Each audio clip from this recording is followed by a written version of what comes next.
位同学，大家好，我是西南石油大学王喜华，欢迎大家来到构造地质学课堂。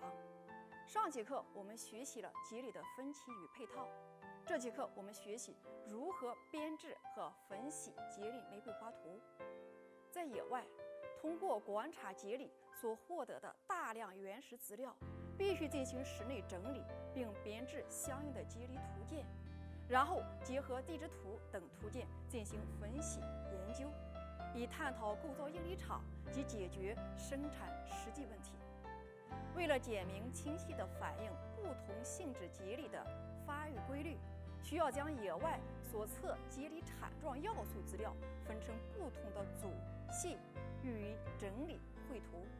节理资料的整理统计和构造解析一般采用图表形式，主要有节理玫瑰花图、节理基点图、节理等密图、共轭节理球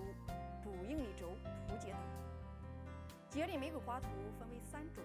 节理走向玫瑰花图、节理倾向玫瑰花图和节理倾角玫瑰花图。现分别介绍如何编制和分析这些图鉴。我们先学习绘制节理玫瑰花图的方法。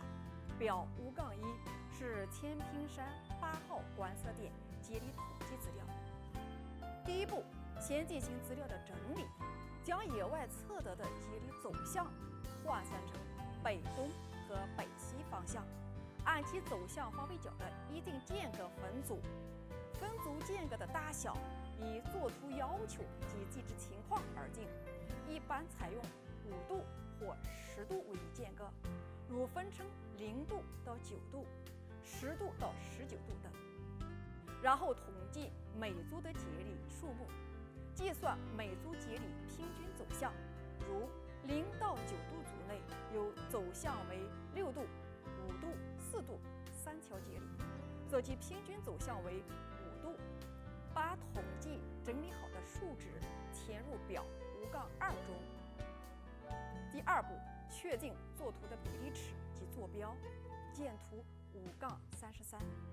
根据作图的大小和各组节理数目，选取一定长度的线段代表一条节理，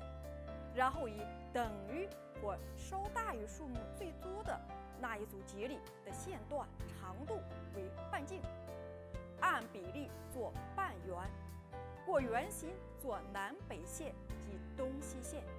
在圆轴上表明方位角。第3步，找点连线，先从0度到9度一组开始，按各组平均走向方位角在半圆轴上做一记号，再从圆心向圆轴上该点的半径方向，按该组节理数目和所定比例尺定出一点，此点即代表该组节理平均走向和节理数目。各组的点确定后，顺次将相邻组的点连线。如某组节理为0，则连线回到圆心，然后再从圆心引出与下一组相连。最好是边找点边连线。最后写上图名和比例尺，如图5-34所示。我们再来学习绘制节理倾向玫瑰花图的方法。先按节理倾向方位角分组，求出各组节理的平均倾向和节理数目，用圆周方位代表节理的平均倾向，用半径长度代表节理的数目。做法与节理走向玫瑰花图相同，只不过用的是整圆。最后，我们学习绘制节理倾角玫瑰花图的方法。按上述节理倾向方位角的组，求出每一组的平均倾角，然后用节理的平均倾向和平均倾角作图。圆半径长度代表倾角，由圆心至圆轴从0度到90度。找点连线的方法与倾向玫瑰花图相同。倾向倾角玫瑰花图一般重叠画在一张图上。作图时，在平均倾向线上可沿半径按比例找出代表节理数和平均倾角的点，将各点连成折线即可。可用不同颜色或线条加以区别，见图5-35所示。节理玫瑰花图做法简便、形象醒目，比较清楚地反映出主要节理的方向，有助于分析区域构造。最常用的是节理走向玫瑰花图。下面我们重点讲解一下如何分析节理走向玫瑰花图。节理走向玫瑰花图中，每一个花瓣愈长，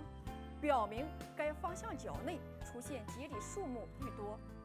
花瓣愈宽，说明节理方向的变化范围愈广。如图5-36，图上可一目了然地看出3个方位的节理是最为发育的，即走向为北东10到20度，北西40度到50度，北东70度到80度3组。这种图不能反映各组节理的倾斜，因此节理走向玫瑰花图多用于直立或近于直立铲状为主的节理统计和整理。